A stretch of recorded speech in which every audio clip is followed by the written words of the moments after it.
Olá, Nazi. Muito obrigado por Tudo estar bem? aqui no primeiro episódio do podcast Independente Químico. Legal, Eu, não- legal. Vou te contar uma história. Eu me internei em 2014 para tratar da minha dependência. E na clínica comecei a escrever história dos dependentes. Algumas histórias que eu passei, outras que eu escutei. Né? Os caras é uma turma que tem história para contar. Sim. E publiquei em 2014 mesmo o livro. Esse livro aqui, e chama Amai-vos uns aos loucos. Pô, muito bom esse título, hein, cara? Muito É, bom. e foi uma tiragem pequena, tal, mas foi um jeito legal. Eu não queria esconder das pessoas que tinha a doença. E eu me recordo que assim, a trilha sonora, eu escrevi quase todo o livro dentro da clínica. Mas eu Aham. saí e terminei e botei num formato de livro. A trilha sonora que eu escrevia era o Ira. Sim. Se perguntasse para mim, eu ia te falar. E daí pedi para o André Plehal, nosso amigo em comum, para me apresentar você, para ver se você aceitava o meu convite. E estava relendo aqui o prefácio que ele escreveu, e ele fala do Ira também. Eu não lembrava disso. Você já tinha aceitado, mas ele fala que escrevi parte desse prefácio durante um voo para Istambul, logo depois de passar pela versão final da obra. Coincidentemente, entre terminar de ler e começar, escrevi, ouvi no meu iPod uma música que sempre me levava a pensar no Marcelo, Vida Passageira do Ira. E fala um pouco mais. Tinha que ser você. Ah, que legal. Fico orgulhoso disso, cara. Muito obrigado. E obrigado ao André, jornalista craque da ESPN, que me apresentou, que fez a ponte com você. Ah, esse tricolor sofredor como eu, né? Ele é tricolor sofredor. Eu estou com essa camisa aqui do doutor Sócrates, que ele me Pô, deu, mas é em homenagem. Eu depois de quase 2 anos sofrendo para ver futebol do Corinthians, agora tenho sorrido um pouquinho é, no agora o sofredor somos nós, viu? vocês ganharam o título, pelo menos, né? Mas Vamos quem falar de sabe. outra droga aqui. Futebol para São Paulo é uma droga mesmo. Você parou tudo, né? Não, Você. foi assim, dando a minha trajetória, vamos lá, de recuperação, vou falando sobre a minha recuperação de uma maneira legal, depois a gente pode destrinchar isso daí. Eu parei de tirar em 26 de abril de 97, né? Depois de sair de uma clínica chamada Vila Serena, onde cumpri o tempo mínimo de 28 dias e tive alta, e voltei direto para os palcos e para os estúdios, que foi um desafio muito grande para mim, depois a gente pode desenvolver isso. Eu fiquei 3 anos quase sem, óbvio, sem cheirar cocaína. Eu nunca recaí em cocaína desde então, né? Sem fumar maconha, sem beber, né? Só fumando cigarro, né? Eu voltei a fumar maconha em 2000 e depois parei de fumar, considero definitivamente, em 2007, né?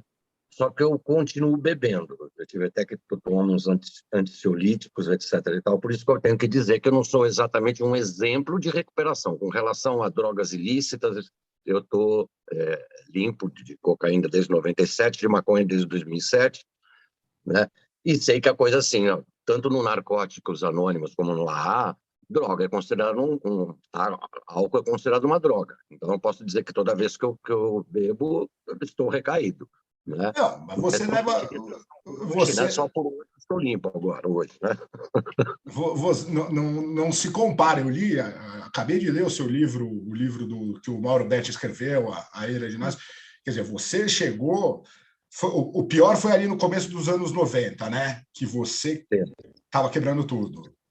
É. E Eu cheguei, daí. olha, eu tenho até que te dizer, cara, eu comecei nas drogas tarde, tá? Eu É, comecei a usar com 22 anos, Primeiro com a maconha, aquela coisa que as pessoas acham que não é, mas é realmente esse é o caminho. Primeiro com a maconha, depois com cocaína. Depois eu tive um acidente de carro em 84, muito sério, e tive várias fraturas, principalmente na face, né? E eu acho que eu não sei se por causa dessa experiência eu parei de tirar cocaína. Continuei fumando maconha, né? E depois, em 91, eu voltei à cocaína, mas aí eu voltei avassaladoramente. Assim, entendeu? Mas, Didi, você acha que a maconha a maconha que te levou para a cocaína? Eu sempre digo que eu acho que a bebida é a mãe das drogas, é que ela é que leva a gente para as outras. Que a gente Não, perde o pode ser. freio, né, com bebida. Bebida, se Não, você sim, passar a dose. sim. Tanto que toma muita coisa. Por isso que eu não recomendo a minha experiência para ninguém, né? Porque geralmente, quando a gente tem, como eu, a associação entre álcool e droga, você, mesmo se você parar de tirar cocaína e você beber, você tem 99% de chance de recair, porque você vai ter a memória ativa e vai quebrar os seus freios. Quando eu digo que ela leva, ela propensa a levar, porque é o seguinte, diferentemente do cigarro e da bebida, a cocaína você tem que lidar com uma marginalidade, correto? Então Certo. você vai ter que ser um traficante. Então, aí você já quebra como é que se diz, essa distância que todo mundo tem que ter da bandidagem, da marginalidade. Daí é um passo para ele, para ser oferecido para você outras drogas, entendeu? E como a maconha tem essa coisa meio inofensiva, ninguém morre de overdose de maconha, né? É uma coisa social, recreativa toda. Eu acho que ela é um caminho para você, tendo contato com quem vende os ilícitos, ter a oportunidade, entendeu? De ter acesso a isso, até pela questão da tolerância. Né? Mas, é claro, o que você falou é correto. Eu estava mais pelo viés da marginalidade. Entendo, Assim. não, entendo. Não, e também faço a distinção, né? Não existe uma recuperação única para todo mundo. Os médicos falam isso, as pessoas são diferentes. Então, E mas tanto que tem assim, nos grupos lá que eu frequentei durante muitos anos, eu fiquei. A gente não deve nem declarar, né? Esse é o pacto que a gente tem, né? Mas todo mundo sabe o que é. Eu frequentei grupos anônimos durante 3 anos diariamente, que foi a base, né, cara? Porque, para mim, eu saí de uma clínica depois de 28 dias, porque eu queria muito não perder minha carreira como eu estava perdendo, mas eu voltei para o mundo da ativa, né? No outro dia eu estava isso em show, eu estava em estúdio com todo mundo usando, quer dizer, para mim foi um teste muito violento. Então, para isso, é, eu precisei muito do apoio dos grupos anônimos, né? E nos grupos anônimos, o que a gente vê também? Isso que você falou agora, de cada um ter a sua recuperação. Porque lá eu via pessoas assim, que pararam de beber, pararam de usar droga, depois para de fumar, para de usar açúcar, para de carne, tudo assim, cada um pode, né, ir desenvolvendo. Tem pessoas no grupo que consideram açúcar tão droga quanto outras, entendeu? Quer dizer, é a viagem da pessoa, entendeu? E ela é, não deixa de ter uma razão médica para isso, ela vai encontrar subsídio para isso, né? Mas aí cada um vai entrando no seu. Porque sim, realmente o dependente químico tem essa coisa assim, de radicalidade, né? Então, alguns tem. conseguem usar essa radicalidade para ir para a saúde total, né? Eu, depois que larguei o álcool e a cocaína, eu comecei a comer chocolate para cacete. É E compensação, né? Porque descontei no chocolate. porque você começa a pedir, seu corpo começa a pedir todas aquelas coisas que o chocolate libera, né? Dopamina, É, endorfina. é. Uns vão para esporte também, que é legal. O esporte libera bastante. Agora eu entrei no esporte. Há 3 anos que eu comecei a nadar e estou nadando. Agora, hoje em dia, desconto no esporte, nado 2 horas por dia, quase 3 às vezes. Então, me ajuda. Você não. Agora, deixa eu voltar um pouquinho. O que foi o mais fundo do poço quando você decidiu se internar? A namorada que te deixou ou foi o rato? A ratazana que apareceu na sua Eu acho casa? que foi, eu acho que foi mais a ratazana, porque ela foi muito simbólica para mim. Ela foi uma epifania, né, que se fala, né? Porque, Como na é que verdade, foi? a namorada é um símbolo, talvez seja a coisa mais concreta que você perde, né? Aquela já tinha sido uma de várias relacionamentos legais que eu tinha perdido, entendeu? Mas o que acontece? Cada um tem o seu fundo de poço, como a gente diz, né? Tem pessoas que têm trabalho de prospecção infinita, E né? De cava cavar. mais, né? A minha, o que aconteceu, cara? Eu até brinco muito, tá no livro lá, a Ira de Inácio é fruto de entrevistas, né? E a minha família, na época, porque a minha carreira começou a ir para o fundo, né? No começo é legal, né? Eu até digo, eu chamo para mim, a cocaína é o diabo vestido de branco, porque no começo esse pacto com ela parece que tudo é legal, você fica mais comunicativo, mais expansivo, pá, pá, pá. Só que depois ela te põe numa gaiola rapidamente, né? E minha carreira indo para o saco, porque ainda mais eu sou cantor, cara, eu sou representante da banda, eu sou aquele que mais diretamente lida com a palavra, com o público, com a imprensa, com a rádio, entendeu? E você precisa ter uma disciplina, por mais que as pessoas que estão de fora achem que a vida de músico de rock é só aquelas coisas, aquelas fantasias, né? De quebrar hotéis e não ter hora para nada, Que entendeu? delícia, né? E o que aconteceu? Quando eu fui perdendo tudo, dinheiro, etc. e tal, a minha casa começou a cair aos pedaços. Então, eu tive crise de pulgas na minha casa, cara, entendeu? Porque eu não tinha uma pulga mesmo, cara. Eu tinha um quartinho no fundo que eu não percebi, virou um ninho de pulga. E as pessoas entravam na minha casa, sentadas no meu sofá, olhavam assim para a meia das pessoas e começavam a ver assim, pique, pique, pique, pique. Eu não sabia o que fazer. Quando vieram dedetizar minha casa, velho, eles foram entrar no quartinho dos fundos, que era o foco, tudo, disse que era uma nuvem viva, como se fosse um ser, um alienígena, saca? Cupins, cara, minha casa caindo, entendeu? De cupim. E esse episódio que um dia eu estava na minha cama, deprê, é, relacionamento que acabou por vir a Você vendeu televisão? Chegou a vender coisa desse tipo? já não tinha. Sim, cara, eu não lembro se televisão, mas não Mas tinha você tanto. vendeu coisa sua para trocar por droga? Cara, eu acho que sim, instrumento musical, acho que sim, uma guitarra que eu tinha. Eu não tinha também muitos eletrodomésticos, sabe? Eu era muito basicão naquela época, geladeira, uma TV e um som, entendeu? Mas aí um dia eu estava na minha cama, foi esse o episódio, e eu vi subir na minha cama, vi um barulho assim, um som, pá, de repente eu estava deitado na cama e eu vi na porta do meu quarto assim um rato que ainda levanta e fica de pé, sabe? Que coisa horrorosa. Um rato com um leão que fica de pé, cara. E antes disso, o que acontecia? Minha família mandava um psiquiatra me procurar para conversar comigo. Até é engraçado, porque eu acordava. Minha vida era assim: dormir 5 horas da manhã, acordar 4 da tarde, né? E eu lembro que um dia desse, a primeira vez que ele veio na minha casa, ele bateu na porta, eu abri a janela do lado de cima, né, do meu sobrado. Eu perguntei quem é, ele falou assim: Doutor Van Helsing. Né, que é o é o caçador do Braga. E realmente eu vivia como um vampiro, né? Mas você tomava algum remédio? Você foi diagnosticado com alguma comorbidade, tipo ansiedade, depressão, alguma coisa? Não, nunca tinha feito terapia, nada. Não, ele ia na minha casa para conversar comigo e me convencer a me internar, entendeu? Vem cá, vamos lá. E eu, como não estava afim, era aquele papo, né? Pô, tá bom, doutor. Não, de boa, doutor, tá tudo sob controle. Fica tranquilo, eu sei que minha família está preocupada. Então, esse foi no período que eles tentaram. Então, quando eu tive esse episódio de fundo de poço, que minha carreira estava toda nesse lixo, minha vida particular, sentimental, engordando, esse rato significou para mim o fundo do poço, entendeu? Esse rato, aquilo foi, né, o que eu falei de uma epifania para mim, que chegou e falou, chega. Aí eu liguei para o meu irmão na época, né, e pedi, cara, né, vamos embora, vamos me tratar. Foi aí que eu me internei, como eu te falei, passei, graças a Deus, minha família teve a oportunidade de me colocar numa clínica de 12 passos, muito legal, que é a Vila Serena. E você, eu li que você você levou a sério lá, né?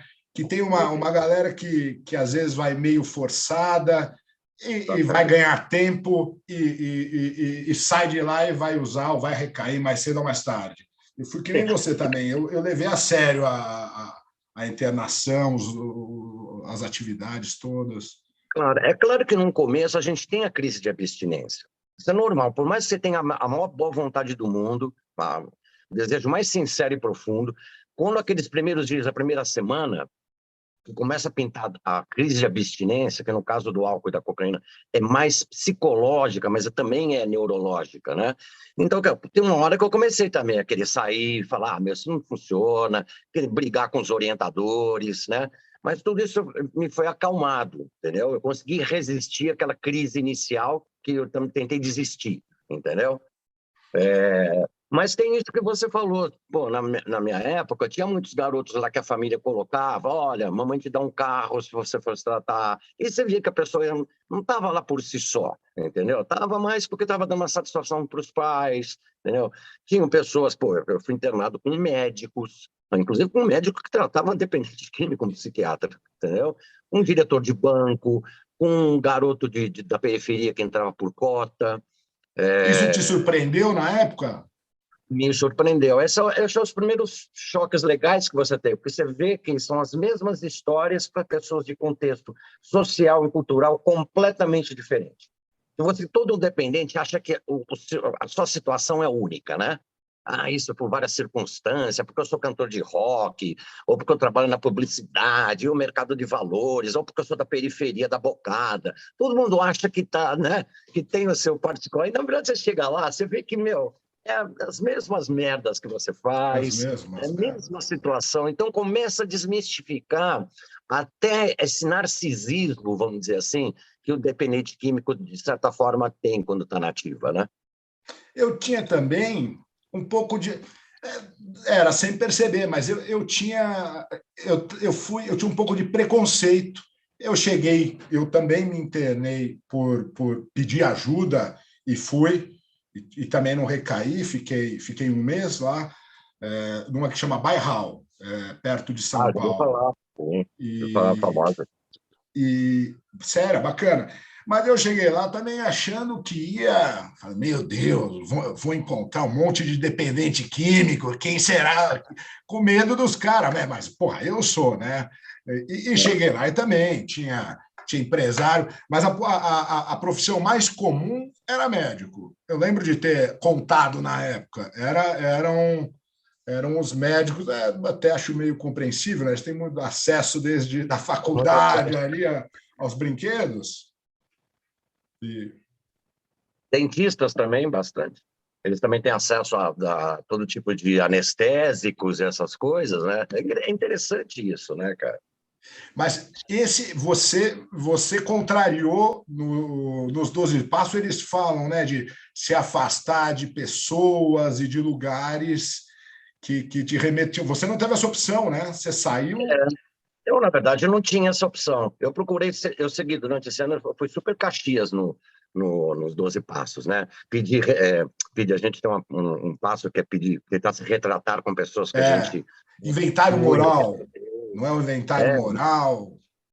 fiz e pessoalmente também. Fui para algumas pessoas me pedir, né, desculpa, com ex-namorada, enfim. é, E eu perdi um pouquinho o foco do que a gente estava falando, os 12 Dos passos. 12 passos, A obrigatoriedade. Eu não tinha escolha, Marcelo, porque eu vivo no mundo da ativa, entendeu? Só se eu falasse assim, não, parei, sou rico, nem que eu fosse rico, cara, a minha vida é cantar. Eu não tinha como. E no começo, não sei quanto a você, mas isso é muito comum, a gente fica muito radical também, né? Eu saí sim. de lá meio quase pregando, saca? A gente sai, que a gente quer que o mundo inteiro entre em recuperação, né? Aí você É. começa a ficar... Isso aí eles explicam que é a nossa até irritação subconsciente de não estar usando, né? Então a gente acha todo mundo idiota, esse cara está usando, idiota. Porra, que saco isso aqui. Esse cara está bebendo na minha frente, ele está não sei o quê. Isso é um processo até a hora que você vai entender, que vai chegar e falar assim, meu, cada um, eu não estou usando por opção. Isso é um processo também neurológico, que o corpo está pedindo e eu estou vendo isso aqui, está me irritando, porque eu subconscientemente estou querendo usar, entendeu? Então, eu tive que isso, foi direto para estúdio, cara, entendeu? Mas foi isso, porque, olha, eu parei e a banda parou um mês também, quer dizer, todo mundo teve que abdicar de trabalhar. Então, depois que eu passei aquela crise de abstinência que quase me fez desistir, eu fui muito fundo, né? Porque eu queria retomar minha carreira, como graças a Deus consegui, muitos não conseguem. O Ira, depois que eu saio em 97, né? O IR, a partir de 99, começa uma ascendência, sabe, de discos bacanas, até chegar no acústico, que é um novo momento de maior sucesso comparável ao auge dos anos 80, né? Então, eu tinha essa responsabilidade, assumir essa responsabilidade comigo, com a minha vida, com o meu futuro, né? E dos meus amigos também, né? O pessoal da banda te apoiou? Uhum. Por mais que a maior parte deles tudo usava também, né? Mas pelo menos mas na tua frente também? Não, não, não. Não, sim, me apoiaram. Mas é óbvio, né, cara? Aquela coisa, também não posso ficar obrigando o cara a ir num outro lugar, sair do camarim, né? Vocês podem Não. entender, no começo até eles funcionam, mas depois esquece também, sabe? Não vou dizer, não me considero que eu recaísse e eu inalei a fumaça de tabela, não é isso. Não, sim, sim, sim. Mas é que também tem aquela coisa, sabe? Marcelo, todo mundo que não se... E isso é uma coisa que pessoas como nós sentimos muito, e é bom a gente sempre falar nesses podcasts, né? A hipocrisia que existe na nossa sociedade cristã, e isso é muito de cristão mesmo, eu posso falar, por mais que eu sou de orixá, eu nasci cristão, católico, né? Essa coisa, parece que quem vai se tratar é um derrotado. E quem está fora, que usa recreativamente, não, o cara usa só de vez em quando. Eu conheço um amigo meu que está usando de vez em quando há 50 anos, entendeu? Então, você me desculpa, entendeu? Não é recreativo. Agora, quando você faz isso, que eu acho uma tristeza. Às vezes uma mãe tem uma vergonha de falar que está internando o filho, em vez de achar isso um orgulho, sabe? Enquanto outras famílias vêm, tampam os olhos, porque são codependentes, você sabe disso também, esse termo, né? E às vezes sabe que o filho está usando, mas o filho está sob controle, é o jeitão dele, sabe? É coisa de jovem, sabe? Essa coisa. Eu fico impressionado com a falta de informação e com o preconceito com o assunto. O podcast não foi uma ideia assim imediata. Eu quis criar o projeto Independente Químico, eu ia gerar informação, mas é impressionante. Eu comecei a me infiltrar mais no meio. Eu larguei a publicidade e entrei num grupo do Facebook que chama Nós, Dependentes e Codependentes. Tem 10 mil membros. E é impressionante como as perguntas ali de dependentes, às vezes, são absolutamente básicas, assim, informação que eles não têm, e aparece com muita frequência entre dependentes e codependentes, associação com uma fraqueza, o vício associado a uma fraqueza de caráter, que é uma coisa super antiga. Então, acho que a gente bater papo sem pudor e com naturalidade é um jeito da gente combater a desinformação e o preconceito, porque é impressionante como estão mal informados. E a coragem que a gente tem de abrir o jogo, né? Eu falo, por mim, talvez assim, seja até menos porque eu sou músico de rock, né? Tem gente que acha que eu sou doido até hoje e também normal eu não sou, né? Mas assim, tem gente que entra no palco até hoje e acha que eu estou usando, entendeu? Agora, por exemplo, eu vou dar um exemplo de um amigo meu, você é fã também, que é o Walter Casagrande, meu amigão, que também passou por todo o seu calvário, e é um cara que gosta, até aliás, espero que esteja na sua lista, eu acho que ele é a cara do seu podcast, né? Claro. O Lirral pode fazer essa ponte também. O Walter Casagrande, que passou todo esse calvário, parte dele eu acompanhei, porque eu já estava limpo, mas tinha programa de rádio com ele, entendeu? E hoje ele é um cara que fala abertamente sobre isso. Qual o preço que ele paga, né? Vira e mexe, quando ele tem uma polêmica com alguém chega na rede social e fala assim, esse drogado, quem é esse drogado para falar, entendeu? Sacou? Então, infelizmente, a gente tem que lidar com isso. Né? Pessoas que, na verdade, deveriam ser, como é que se diz, respeitadas, entendeu? Porque assumiram a dura tarefa. Porque quando o primeiro tapa também que a gente toma quando entra numa clínica, pelo menos na minha foi, ter uma palestra médica com o diretor médico local e ele fala assim, de vocês aqui, 3% vai ficar limpo. A primeira vez que eu entrei assim, ele ouviu isso, ele falou, então fudeu, vai embora, cara. Está gastando dinheiro, 3%, eu acho que não vou entrar nesses 3%. Porque aí depois você vê que é a verdade. É difícil, é um calvário, às vezes umas pessoas não precisam de 10 internacionais. O cara que era meu coordenador, ele teve 15 internações, entendeu? E porque nas clínicas, geralmente, a gente é tratado por dependente químico que está, sei lá, 10 anos, 20 anos limpo. Porque só um dependente químico não se deixa manipular por um dependente químico, né? Eles conhecem muito isso, né? Então, eu lembro que no começo eu estava revoltado, eu falava para meus colegas, quem é esse cara aqui para ficar me dando ordem? O cara teve 15 internações, eu estou na primeira, entendeu?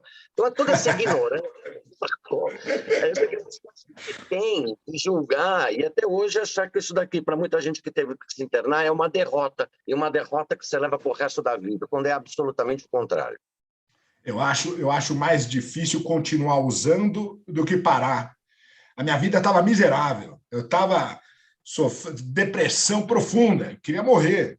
Então, para mim, era ou me interno ou eu morro. Me internei, tenho acompanhamento de um psiquiatra até hoje, trato depressão e ansiedade, tomo meus remedinhos, estou bem medicado e consigo levar uma vida. Mas, diferente de você, eu tive a opção de parei de frequentar bar, eu não vou a festas, é muito improvável que eu esteja depois das 10 horas da noite na rua. Eu acordo cedo, gosto do dia, e eu não tinha, eu não tinha uma turma de uso, eu não tinha cultura de uso, eu já tinha perdido isso. Eu usava em casa, sozinho e deprimido. Então, acho que isso me facilitou. Que muita gente fica falando, o que vai ser da minha vida social se eu parar de beber ou se eu parar de cheirar? Como é que foi sua vida social? Você trabalhava, você não tinha jeito de fugir, mas você tinha vida social pós-clínica? Cara, é até um pouco interessante você tocar nesse assunto, que também é outro tapa na cara que você leva, né? Porque quando você está ativaça lá e os seus verdadeiros amigos chegam para você e falam, porra, cara, você está vivendo um mundo paralelo, vai se cuidar, olha, sua geladeira está vazia. Você acha que eu tudo falo, que mundo paralelo, cara, sabe? Enquanto minha casa era uma festa, cara. Eu tinha um dealer que ficou famoso, que eu apresentei para Deus e o mundo, na época do BIP. O cara atendia 24 horas por dia. O que tocava violão? O que tocava violão mal pra caramba. Uma vez o Nick Cave estava na minha casa com ele, começou a xingar em inglês, ele nem sacou. E o cara era meio bandidão, entendeu? Sabe? E agora, a minha casa vivia uma festa. Você tem uma ideia que tinha hora que eu ia deitar no meu quarto e deixava a minha casa aberta com gente. Eu nem sabia que ia embora, não ia. Se um dia a polícia desse uma batida lá, cara, eu estava deitado na cama. Só que quando acabou, quem é que veio na minha casa quando eu saí de uma clínica? Me levar uma pizza, me levar uma Coca-Cola. Praticamente ninguém, cara, entendeu? Eu não vou dizer que não foi ninguém, porque teve, mas pouquíssimas pessoas. Então, esse é o tapa que você leva na cara. Né, que você vê que esse negócio de amizade regada a drogas, entendeu? É tudo uma fantasia, porque na hora que não tem mais, que não vai na casa, não tem nada para fazer, vamos lá na casa do Nas de madrugada, que lá o pau tá comendo, entendeu? Então, eu tinha, assim, claro, para meus amigos de banda, tudo, mas que encontrava todos para trabalhar, mas eu tive que me remodelar e muito recriar, né? Eu fiquei enfurnado também na cocaína. No começo, ela dá toda essa sociabilidade, né? Mas depois eu fiquei como todo mundo. Eu vi os caras na noia, na minha casa, usando e olhando na frestinha da janela, sabe essa noia, né? Que é um clássico, né? Eu falava, pô, esse cara não sabe usar, cara. Ô, meu, vem aqui. Eu tinha cara que eu ia na minha cozinha, tinha um amigo meu que ele ficava abrindo os meus sacos de chá, porque achava que a polícia tinha plantado um negócio lá e ia entrar. Olha só, eu falei, meu, cara, o que você está fazendo, cara? Meu, deu tempo, cara, deu 1 ano, 2, eu estava igualzinho, e não saía mais de casa. Eu perdi altos shows internacionais, que os caras me chamavam, vem ver aqui o Chuck Berry, tem um camarote para você, Chuck Berry, Little Richard. Eu não conseguia sair de casa, entendeu? Mas aí, voltando ao que você me perguntou, uma coisa que foi muito importante para mim também foi um dos grupos anônimos, porque foi lá que eu encontrei novos amigos, entendeu? Grandes amigos que eu fiz, que eram doidos que nem eu, só que não usavam, né? Então, comecei a ter essas amizades também, fora daquele do meio musical. Pô, isso aí com os caras, todo mundo indo na cafeteria, olha os planos, em vez de bar, vai lá no France Café, entendeu? Né? Já dando um merchan para o France Café. Vamos lá no France Café tomar um cappuccino, comer um pão de queijo, entendeu? Essa foi a transformação, né? Os novos relacionamentos. As mulheres, depois que também Que é óbvio que eu só tinha praticamente relacionamento com quem usava, né? Uma Mas exceção a uma. a mulher é um ponto legal, ou mulher ou homem, né? Depende da preferência. Mas eu pensava, cacete, nunca mais vou beijar ninguém, porque eu só conhecia, não necessariamente usuária, mas eu só conversava, só me aproximava bêbado, só louco. Então, mas puta que pariu, nunca mais pego ninguém. E, para minha surpresa, ao contrário. Claro, E foi, você sabe por quê, né? não, Sabe por quê? não Bom, primeiro, sei. assim, depois de um certo tempo, você até pode se dar o direito. No meu caso, era sempre por aquela questão do show, né? Mas por um certo tempo, você sentir uma certa segurança, ou até você pode ir num lugar desse com um padrinho, alguém que está no propósito de você, vai deixar de totalmente 100% numa festa, sei lá, uma vernissagem. Pô. Quando você chegar lá, enquanto tem aquela mulher bonita, que estão todos aqueles caras bêbados, enchendo o saco, falando merda, você vai estar lá, né, inteirão, assim, Você é um diferente. a mulher vai olhar para você, pô, esse cara é diferente. Pô, que legal. Aí ela vai vir conversar com você e vai ver que você está num papo reto. Você não está aquele chato que está falando 10 vezes a mesma coisa que tirou no banheiro e está tomando todas. Eu percebi que a minha vida sexual, nesse ponto, apesar de não tá embalada, era muito mais legal, porque Eu também fiquei um cara achei. mais atraente, né? Porque mulher também, as mulheres procuram isso, né? As pessoas procuram isso uma nas outras. Alguém que passe segurança, uma firmeza, né? É, não que não tenha loucura, você bebe muito, quando bebia, procura os outros que tá muito doido, aí você vai para casa, você chega em casa, nem ela sabe o seu nome, nem você sabe o nome dela. Mas isso daqui ficou para trás. Eu acho que nós, pelo menos, eu acho que uma mulher, isso também serve para a mulher também, mas um homem, eu acho que quando chega assim, nesse estágio de recuperação, ele fica diferenciado, vamos dizer, para usar o termo da moda, num ambiente desse, entendeu? Você chegou a fazer esporte? Foi uma ferramenta que você ajudou para ficar na sobriedade ou não fez O diferença? esporte leve, cara. Eu gostava muito de jogar futebol, né? Principalmente quando tinha rock go, me preparava bem antes, né? Jogando society. Depois que o rock go acabou, eu parei, mas eu sempre tive o hábito, cara, de diariamente fazer uma capa. Não corro, né? Mas até por conta do cigarro, dos efeitos maléficos do cigarro, mas eu dar uma caminhada apressada durante 1 hora e meia, sabe? Onde eu espaireço, entendeu? Eu libero a minha endorfinazinha. Isso, para mim, é algo que, se eu não fizer, né, até voltando também no que você falou sobre a relação com o dia, né? Não é porque eu sou músico, cara, que eu tenho que ficar vivendo esse clichê de que eu sou da noite. É óbvio que eu tenho um relógio biológico diferente. Eu não consigo, a não ser por alguma circunstância, dormir antes da 1 hora da manhã, entendeu? Tenho que estar vendo um filme, entendeu? Mas agora, hoje eu tenho um hábito, hoje não, já há muito tempo, eu tenho um hábito, cara, de acordar entre 8 e 9 da manhã, entendeu? Por mais que eu possa chegar de um show umas 4 horas da manhã, cara, eu vou acordar nesse horário. E se Porque ainda redescobrir o dia. O dia é legal, cara, é dia entendeu? legal demais. O dia é legal Ah, demais. Eu estava há 2 semanas atrás, eu fui para o clube nadar sábado, 6 horas da manhã. 5, na verdade, era antes das 6.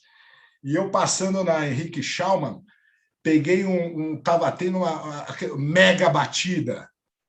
E foi curioso, né? Porque 10 anos atrás, 8 anos atrás, eu estaria literalmente do outro lado, no lado dos bêbados sendo parado, voltando da balada.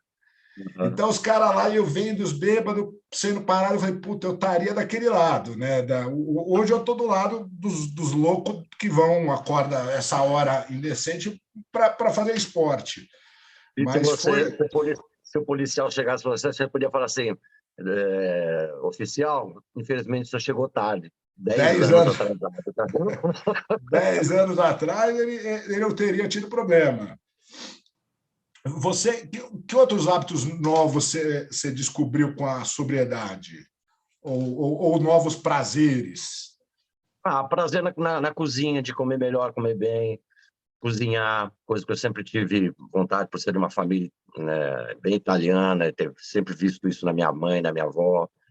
Eu tenho, assim, eu falo assim, até na parte de esporte, eu Você passo não, boa parte do... desculpa te interromper. Você começou a cozinhar depois? Sim, Eu antes não, também. né? Claro, comer para quê, né? Se a gente pode beber e cheirar antes. Não é churrasco, era churrasco, né? Não tem muito, né? Junk food, né? E praia, cara. Eu tenho uma casa depois, só para você ver como minha vida cresceu. Eu de um cara que estava perdendo tudo, não tinha dinheiro, minha casa estava caindo aos pedaços, eu recuperei tudo. Hoje eu estou construindo minha segunda casa na praia.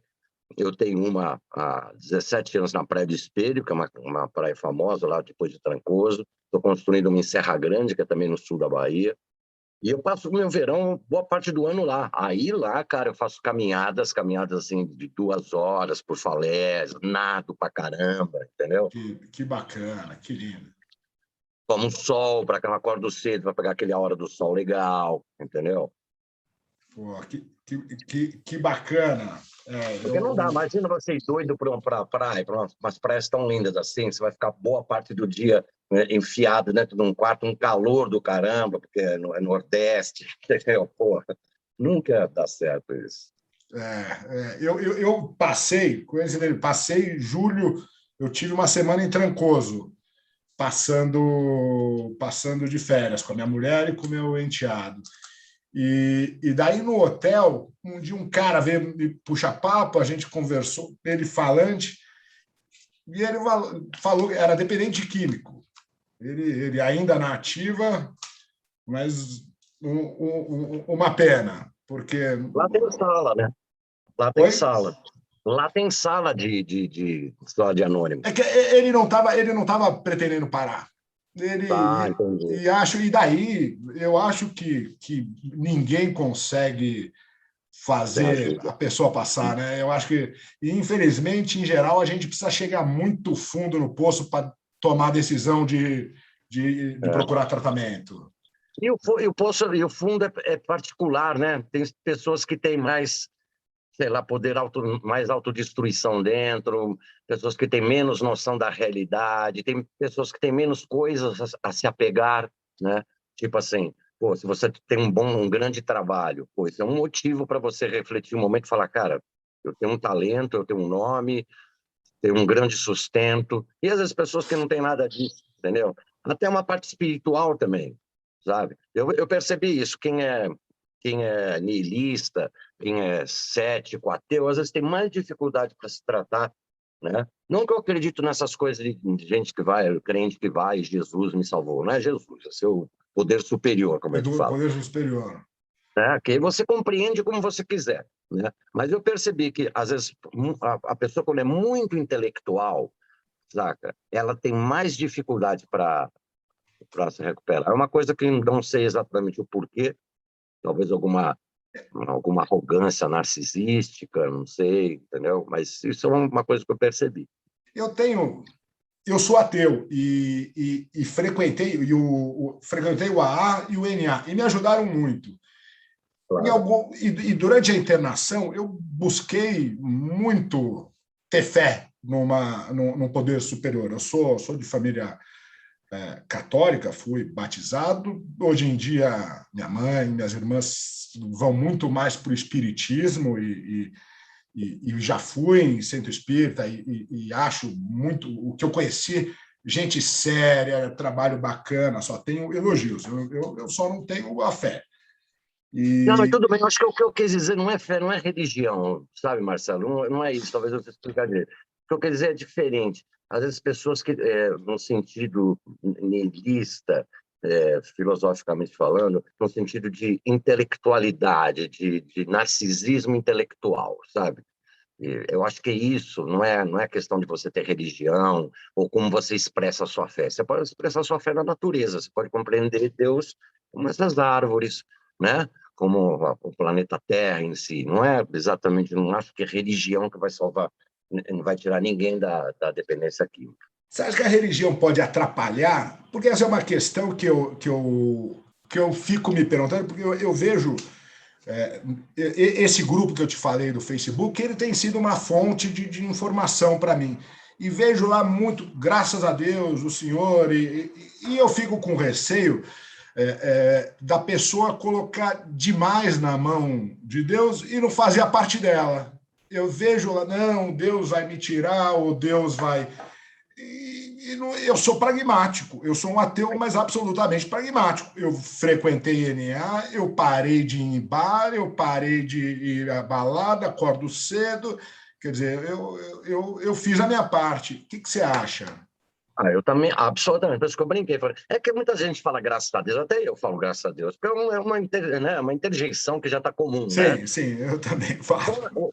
Fogo só quando a pessoa acredita nisso. Por isso que eu falo assim, pô, se você acredita em Jesus Cristo e se ele está te abençoando, axé, né? Agora, não vai ser ele que vai te tirar, é o seu poder superior, é a sua mente, entendeu? É o seu desejo, a sua força de vontade. Eu acho que isso também é espiritual, né? É uma Acho coisa que vem dentro, é um ânimo, entendeu? Até eu que estou falando assim católico, eu sou iniciado em orixá, né? E tem uma isso. piada assim famosa que assim um dia uma mãe tinha um marido bebia muito, aí ela levou um pai de santo. E o pai de santo fez um trabalho, né? Fez um trabalho, essa piada, né? Não existe esse trabalho.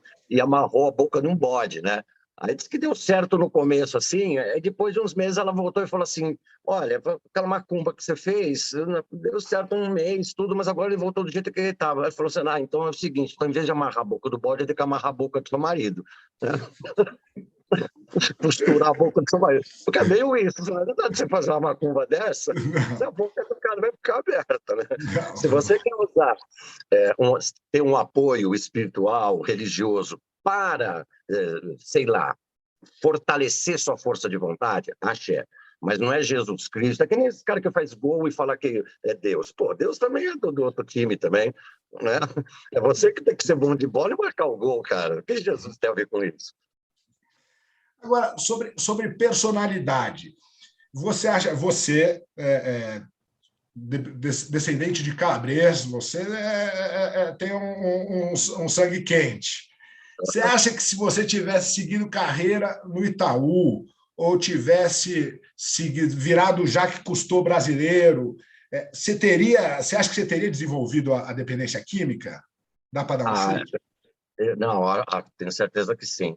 Porque tem aquela máxima que a gente fala, todo mundo, em algum determinado ponto da vida, vai ter alguma espécie de experiência com algum tipo de droga. Você Eu não entendeu? conhecia isso. Não sei onde eu ouvi, mas acho o máximo. Todo mundo, em um determinado momento da vida, vai ter algum tipo de experiência com alguma determinada droga. E pode ser, não precisa ser necessariamente na bocada, pode Mas ser uma com droga farmácia. ilegal. Não precisa ser só droga ilegal. Pode ser, pô, eu vi, olha, das coisas mais impressionantes que eu vi quando estive internado era um cara que ele estava se tratando de, não sei que agora não lembro que tipo de remédio, mas devia ser antidepressivo, calmante. A crise de abstinência do cara é muito pior que a nossa, entendeu? Então, às vezes a droga de escolha, como a gente fala hoje em dia, né? E hoje em dia tem mais coisas ainda, né? Outro dia eu vi uma matéria no jornal que tem maconha para comer, já, né? E tem esses. Já viu isso daí? Não, eu sei É uma que eles. pasta, as pessoas comem. Não. Só para ficar Ainda bem. doido ou ela é gostosa? Vai ficar doido, não, é só para ficar doido. Acha que fala, é mais gostoso. Deve ser, deve ficar meio um brigadeiro, sei lá o que. Faz brigadeiro. Mas hoje tem muito mais, né? Cada dia eles inventam mais sintéticos, né? Aquele Vicodin, nos Estados Unidos, tem uma crise de saúde por causa dos opiáceos que eles receitam para tratar dor.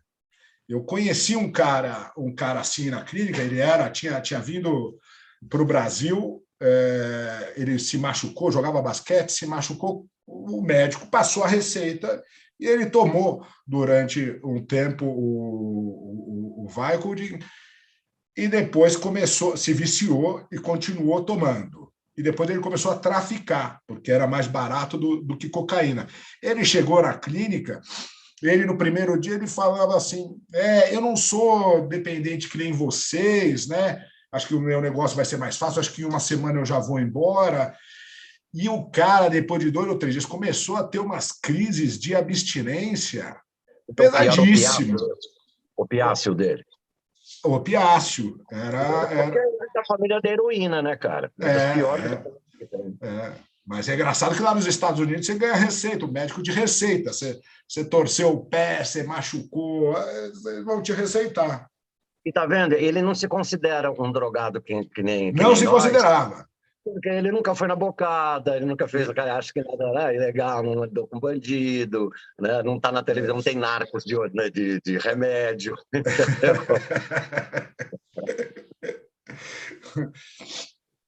Você, bom, eu te agradeço muito o seu tempo aqui, Imagina, cara. bate-papo delicioso, acho que a gente ficou dentro do tempo que você se propôs. Muito obrigado, Nazi, sou seu fã, bacana Obrigado, que Marcelo. você tá feliz, e eu ouvi bastante do seu trabalho de blues, que eu não conhecia, e achei muito legal. Então, legal. tem no Spotify, né? Para quem quiser, acha lá seus trabalhos de. Eu tô com tem 5 trabalhos meus, quatro trabalhos meus já lançados em todas as plataformas. A minha parte também de Nasce os Irmãos do Blues, que são os meus 3 primeiros discos, eu tô na sequência para colocar também nos Spotifys da vida. E vou estar saindo, já fazendo meu merchanzinho aqui, acho que por volta do final de novembro está saindo um novo capítulo solo meu, que é um trabalho chamado Nazi e os Spoilers, em que vão ter 3 participações internacionais, frutos da pandemia, né? Porque nessa pandemia os músicos fizeram muitas coisas, né, de sessões virtuais, né, vamos dizer assim, né? Então tá lá, vai ter a presença do baterista do Style Council, o baterista do Libertines e o guitarrista do Simply Red. Então aguarda aí para quem está nos acompanhando aí. Que bacana. E o Ira está fazendo 40 anos, certo? O Ira está fazendo 40 anos, a gente espera agora, passando a pandemia. O Ira, assim, vamos dizer assim, o Ira nasceu oficialmente num show em outubro de 81. Então, agora, nesse outubro, nesse mês agora que a gente está entrando, a gente começa os 40 anos. Então, a gente agora não vai começar, mesmo que a gente lançou um disco que nem pôde ir para a turnê, né? Que foi o Ira, né? Nosso disco lançado em começo de 2020, né? Então, a gente espera agora, já em 2022, sair numa turnê, né? Comemorando 40 anos e mostrando essas coisas novas. Eu irei assistir, eu tenho quase certeza que eu já fui a um show do Ira, só que eu estava bêbado e não lembro direito. Então não posso cravar, mas prometo que se tiver agora eu vou me lembrar, vou sóbrio, vou gravar, vou lá curtir. Legal. Valeu, garoto. Um prazer, muito obrigado. Valeu, tchau. Tchau, tchau.